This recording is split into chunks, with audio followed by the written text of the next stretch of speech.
Hello नमस्कार साथियों, आपका स्वागत है एक बार फिर से आपके अपने यूट्यूब परिवार में। तो साथियों, आज के क्लास में हम देखने वाले हैं जीके जीएस के मोस्ट इंपॉर्टेंट सवाल जो आपके यूपी पुलिस परीक्षा के लिए काफ़ी महत्वपूर्ण है। तो साथियों, इस क्लास में वो सवाल होंगे जो आपके प्रीवियस ईयर में यूपी पुलिस परीक्षा में पूछा गया है।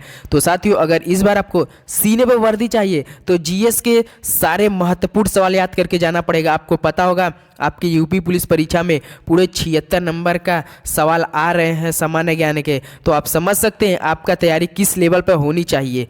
तो साथियों, अगर इस बार भारत माता के चरणों में जाना है और अपने आप को साबित करना है कि हमें भी इस बार सीने में वर्दी चाहिए, तो उन 31 लाख विद्यार्थियों को पार पाना पड़ेगा। आप समझ सकते हैं इस बार कितनी बड़ी वैकेंसी आई है। पूरे 5 साल से इसकी तैयारी में लगे हुए थे, तो समझ सकते हैं साथियों।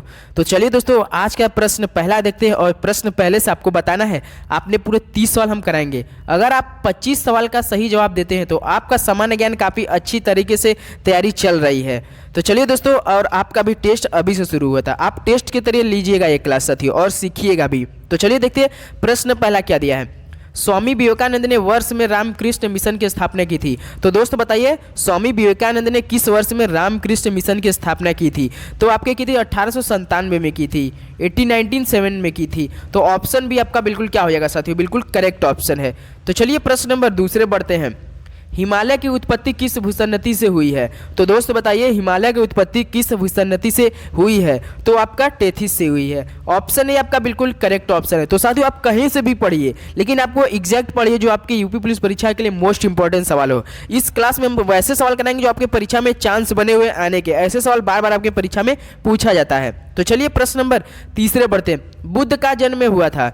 तो बताइए दोस्त, बुद्ध का जन्म कहाँ हुआ था? तो आपके हुआ था लुम्बिनी में। तो ऑप्शन भी बिल्कुल करेक्ट ऑप्शन है। तो चलिए प्रश्न नंबर 4 देखते हैं। तो प्रश्न 4 दिया है, चोल राजवंश से उभरने वाला पहला महत्वपूर्ण शासक कौन था? तो दोस्त बताइए, चोल राजवंश से उभरने वाला पहला महत्वपूर्ण शासक कौन था? तो आपका गजराज चोल था। कौन था साथियों? गजराज चोल। ऑप्शन भी आपका बिल्कुल करेक्ट ऑप्शन है। तो प्रश्न नंबर 5 पे बात करते हैं। देखिए, वीजी जोग किस वाद्य संगीत के लिए प्रसिद्ध है? तो दोस्त बताइए, वीजी जोग किस वाद्य संगीत के लिए प्रसिद्ध है? तो आपके ये वायलिन के लिए प्रसिद्ध है। तो ऑप्शन भी बिल्कुल करेक्ट ऑप्शन है। वीजी जोग किस वाद्य यंत्र संगीत के लिए प्रसिद्ध है दोस्त? वायलिन के लिए। तो प्रश्न नंबर 6 देखते हैं। प्रश्न 6 दिया, नेपाल की आधिकारिक भाषा क्या है? तो दोस्त तो बताइए, नेपाल की आधिकारिक भाषा क्या है? तो आपका नेपाली है। तो ऑप्शन डी आपका बिल्कुल करेक्ट ऑप्शन है। तो प्रश्न नंबर 7 देखते हैं। प्रश्न 7 दिया है, विपणन सहायता और सेवाओं योजना 11वीं योजना में से संबंधित कारीगरों का समर्थन करता है। तो दोस्तों बताइए, विपणन सहायता और सेवाएं योजना 11वीं योजना में से संबंधित कारीगरों का समर्थन करता है। तो साथियों, हस्तशिल्प करता है। तो ऑप्शन है आपका क्या हो जाएगा? हस्तशिल्प बिल्कुल करेक्ट ऑप्शन है। तो प्रश्न नंबर 8 पे बात करते हैं। प्रश्न 8 दिया है, भारतीय संविधान के अनुच्छेद 36 से अनुच्छेद 51 मुख्यतः राज्य के नीति निर्देशक तत्व से संबंधित है, जो कि भारतीय संविधान के में दिए हुए हैं। तो दोस्तों बताइए, भारतीय संविधान के अनुच्छेद 36 से अनुच्छेद 51 मुख्यतः राज्य के नीति निर्देशक तत्व से संबंधित है। तो साथियों, अनुच्छेद 36 से अनुच्छेद 51 राज्य के नीति निर्देशक तत्व से संबंधित है, जो कि भारतीय संविधान के किस भाग में दिए हुए हैं? तो आपके जो भाग 4 है ना, उसमें दिए हैं। किसमें साथियों? भाग 4 में। तो ऑप्शन सी आपका बिल्कुल करेक्ट ऑप्शन हो जाएगा। तो चलिए प्रश्न नंबर 9 देखते हैं। प्रश्न 9 दिया है, धर्म, मूल वंश, जाति, लिंग अथवा जन्म स्थान के आधार पर विभेद के प्रतिषेध भारतीय संविधान के मौलिक अधिकारों के किस वर्ग में आता है? तो दोस्तों बताइए, धर्म, मूल वंश, जाति, लिंग अथवा जन्म स्थान के आधार पर विभेद के प्रतिषेध भारतीय संविधान के मौलिक अधिकारों को किस वर्ग में आता है? तो आपका ये आता है समानता का अधिकार है। ये किसमें साथियों? समानता का अधिकार। ऑप्शन सी बिल्कुल करेक्ट ऑप्शन है। तो चलिए प्रश्न नंबर 10 पे बात करते हैं। प्रश्न 10 दिया है, यहूदियों का प्रार्थना स्थल है। तो दोस्तों बताइए, जो यहूदियों होते हैं उनका प्रार्थना स्थल कौन सा होता है? तो आपका सिनेगॉग होता है। क्या होता है साथियों? सिनेगॉग। ऑप्शन भी बिल्कुल करेक्ट ऑप्शन है। तो प्रश्न नंबर 11 देखते हैं। प्रश्न 11 दिया, संयुक्त राष्ट्र के कितने सदस्य देश हैं? तो दोस्तों बताइए, संयुक्त राष्ट्र के कितने सदस्य देश हैं? तो आपके पूरे 193 है, 193 है, 193। तो ऑप्शन है बिल्कुल करेक्ट ऑप्शन है। तो प्रश्न नंबर 12 देखते हैं। प्रश्न 12 दिया है, किस साल में भारत में विश्वविद्यालय शिक्षा की समस्या का अध्ययन करने और रिपोर्ट देने के लिए सैडलर आयोग की नियुक्त किया गया था? तो दोस्तों बताइए किस साल में भारत में विश्वविद्यालय शिक्षा की समस्या का अध्ययन करने और रिपोर्ट देने के लिए सैडलर आयोग का नियुक्ति किया गया था? तो आपके ये वर्ष 1917 में किया गया था। कब साथियों? 1917 में किया गया था। तो ऑप्शन ए आपका बिल्कुल करेक्ट ऑप्शन है। तो चलिए प्रश्न नंबर 13 पे बात करते हैं। प्रश्न 13 दिया है, रिकेट्स बीमारी इसके अभाव से होती है। तो साथियों बताइए रिकेट्स बीमारी किस विटामिन की कमी से होता है? तो आपका ये होता है विटामिन जो डी होता है ना, उसके कमी से आपको क्या होता है? रिकेट्स बीमारी का अभाव हो जाता है, देखने को मिल जाएगा। ऑप्शन ए आपका बिल्कुल राइट ऑप्शन है। तो प्रश्न नंबर 14 देखते हैं, निम्न में से कौन सा शहर पारंपरिक साड़ियाँ कपड़ा के उत्पादन में प्रसिद्ध है? तो दोस्तों बताइए निम्न में से कौन सा शहर पारंपरिक साड़ियाँ कपड़ा उत्पादन में प्रसिद्ध है? तो आपका कांचीपुरम है। कौन है दोस्तों? कांचीपुरम। ऑप्शन भी बिल्कुल राइट ऑप्शन है।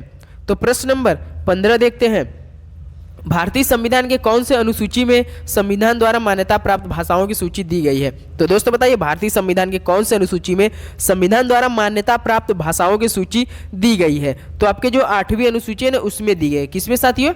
8वीं अनुसूची में। तो ऑप्शन सी बिल्कुल राइट ऑप्शन है। तो चलिए प्रश्न नंबर 16 पे देखते हैं, सन 1969 में पहला दादा साहेब फाल्के पुरस्कार पाने वाले प्राप्तकर्ता कौन थे? तो दोस्तों बताइए सन 1969 में पहला दादा साहेब फाल्के पुरस्कार पाने वाले प्राप्तकर्ता कौन थे? तो आपके देविका रानी थी। एक तो और सवाल बनता है, तो बताइए दादा साहब फाल्के पुरस्कार सबसे पहले किस वर्ष में किसको मिला था? तो किस सन में मिला था? तो 1969 में मिला था। किनको मिला था? देविका रानी को। तो एक सवाल से 2 सवाल। तो साथियों ऐसे सवाल बनाकर पढ़ेंगे तो आप काफ़ी अच्छी तैयारी कर सकते हैं। देखिए प्रश्न 17 दिया, the story of my experiments with truth के लेखक कौन है? तो साथियों बताइए the story of my experiments with truth के लेखक कौन है? तो आपके महात्मा गांधी है। तो ऑप्शन भी बिल्कुल करेक्ट ऑप्शन है, महात्मा गांधी। तो प्रश्न नंबर 18 देखते हैं, प्लास्टिक में निम्नलिखित में से किसका उपयोग किया जाता है? तो दोस्तों बताइए प्लास्टिक में निम्नलिखित में से किसका उपयोग किया जाता है? तो आपका एथिलीन का किया जाता है। किसका साथियों? एथिलीन का। ऑप्शन बी बिल्कुल राइट ऑप्शन है। तो प्रश्न नंबर 19 देखते हैं। प्रश्न 19 दिया है, 2 अक्टूबर महात्मा गांधी का जन्म दिवस होता है और इनका भी। तो साथियों को पता है 2 अक्टूबर को महात्मा गांधी का भी जन्म दिवस होता है, और बताइए किनका इन्हीं के दिन होता है? तो आपके होता है, किनका होता है? लाल बहादुर शास्त्री का होता है। ऑप्शन सी लाल बहादुर शास्त्री बिल्कुल राइट ऑप्शन है। तो प्रश्न नंबर 20 देखते हैं, अर्जुन बांध नहर से उत्तर प्रदेश का लाभान्वित जिला है। तो दोस्तों बताइए अर्जुन बांध से उत्तर प्रदेश का कौन सा जिला लाभान्वित है? तो आपका जो जिला हमीरपुर है वो है। कौन है साथियों? जिला हमीरपुर। ऑप्शन डी बिल्कुल राइट ऑप्शन है। तो प्रश्न नंबर 21 देखते हैं, महर्षि वाल्मीकि आश्रम स्थापित है। तो दोस्तों बताइए महर्षि वाल्मीकि का आश्रम कहाँ पर स्थापित है? तो आपका ये बिठूर में है। कहाँ साथियों? बिठूर में। ऑप्शन भी बिल्कुल करेक्ट ऑप्शन है। तो चलिए प्रश्न नंबर 22 देखते हैं। तो साथियों आपको यूपी जीके के हर एक सवाल याद करके जाना पड़ेगा। आपके परीक्षा में 9 से 10 सवाल देखने को मिलेगा। आपका यूपी जीके के बुंदेलखंड क्षेत्र के तो सवाल आप जरूर याद करके जाइएगा, क्योंकि आपके परीक्षा में पूछा जाने वाला ऐसे सवाल है। तो साथियों यूपी जी के मोस्ट इंपॉर्टेंट होने वाला है। यूपी पुलिस यूपी जी के नाम से ही पता चला यूपी जी के एक सवाल आने वाले हैं। देखिए प्रश्न 22 दिया है, हिंडाल्को स्थापित है। तो दोस्तों बताइए हिंडाल्को स्थापित कहाँ पर है? तो आपका ये रेणुकूट में है। कहाँ है दोस्तों? रेणुकूट में। ऑप्शन भी बिल्कुल राइट ऑप्शन है। तो चलिए प्रश्न नंबर 23 देखते हैं। प्रश्न 23 दिया है, उत्तर प्रदेश एवं मध्य प्रदेश राज्यों की संयुक्त राजघाट नदी घाटी परियोजना किस नदी पर है? तो दोस्तों बताइए उत्तर प्रदेश एवं मध्य प्रदेश राज्यों की संयुक्त राजघाट नदी घाटी परियोजना किस नदी पर है? तो आपका ऑप्शन दिया केन, बेतवा, सोन, चंबल। बताइए किस पर है ये? तो बेतवा पे है। तो ऑप्शन भी आपका बिल्कुल राइट ऑप्शन है। तो चलिए प्रश्न नंबर 24 देखते हैं, उत्तर प्रदेश में परमाणु ऊर्जा केंद्र स्थापित है। तो दोस्तों बताइए उत्तर प्रदेश में परमाणु ऊर्जा केंद्र स्थापित है, तो आप दोस्तों कहां पर स्थापित है? तो ये नरौरा में है। कहां है दोस्तों? नरौरा में। ऑप्शन सी नरौरा बिल्कुल करेक्ट ऑप्शन है। तो प्रश्न नंबर 25 देखते हैं, उत्तर प्रदेश के किस जिले में यूरेनियम के सीमित भंडार की खोज की गई है? तो साथियों बताइए उत्तर प्रदेश के किस जिले में यूरेनियम के सीमित भंडार की खोज की गई है? तो आपके ललितपुर में। कहाँ है दोस्तों? ललितपुर में। ऑप्शन भी बिल्कुल राइट ऑप्शन है। तो प्रश्न नंबर 26, प्रथम विश्व युद्ध कब शुरू हुआ था? तो दोस्तों बताइए प्रथम विश्व युद्ध कब शुरू हुआ? तो आपका ये 1774 में शुरू हुआ था। सबसे पहला प्रथम विश्व युद्ध कब शुरू हुआ साथियों? 1754 में। ऑप्शन सी बिल्कुल राइट ऑप्शन है। तो प्रश्न नंबर 27 देखते हैं, सरहुल पर्व मुख्यतः कौन मनाते हैं? तो दोस्तों बताइए सरहुल पर्व मुख्यतः कौन मनाते हैं? तो आपके मनाते हैं मुंडा लोग। कौन दोस्तों? मुंडा।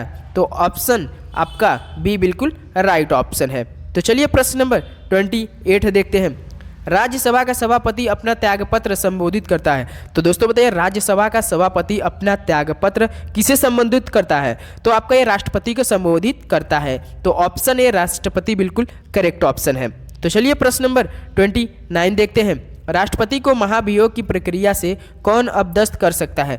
तो दोस्तों बता सकते हैं राष्ट्रपति को महाभियोग की प्रक्रिया से कौन अपदस्थ कर सकता है? तो आपके कर सकते हैं संसद, जो कि इनको अगर संसद को राष्ट्रपति को महाभियोग प्रक्रिया से करना पड़ेगा तो 14 दिन पहले इनको इन्फॉर्मेशन दे दिया जाता है कि आपको ये होना है आपके साथ। तो ऑप्शन ए बिल्कुल करेक्ट ऑप्शन है। तो प्रश्न नंबर 30 देखते हैं, पंडित बिरजू महाराज का संबंध किस शास्त्रीय नृत्य से है? तो दोस्तों बताइए पंडित बिरजू महाराज का संबंध किस शास्त्रीय नृत्य से है? तो आपका ये कथक से है। तो ऑप्शन भी बिल्कुल राइट ऑप्शन है। तो साथियों पूरे सवाल 1 से लेकर 30 तक कंप्लीट होता हुआ और आज यहीं पर हम क्लास एंड करते हैं। तो साथियों आप बताइए पूरे 30 सवाल में से आपको कितना का सवाल का सही जवाब आ रहा था? तो साथियों अगर चैनल में नए हैं तो जरूर सब्सक्राइब कीजिए। आपके लिए हर एक दिन रोज practice set, previous year model set तैयारी किया जा रहा है अपने हमारे यूट्यूब चैनल पर। तो आपको तैयारी करनी है तो हमारे चैनल से जुड़ जाइए। तो चलिए मिलते हैं अगले वीडियो में, तब तक के लिए जय हिंद जय भारत।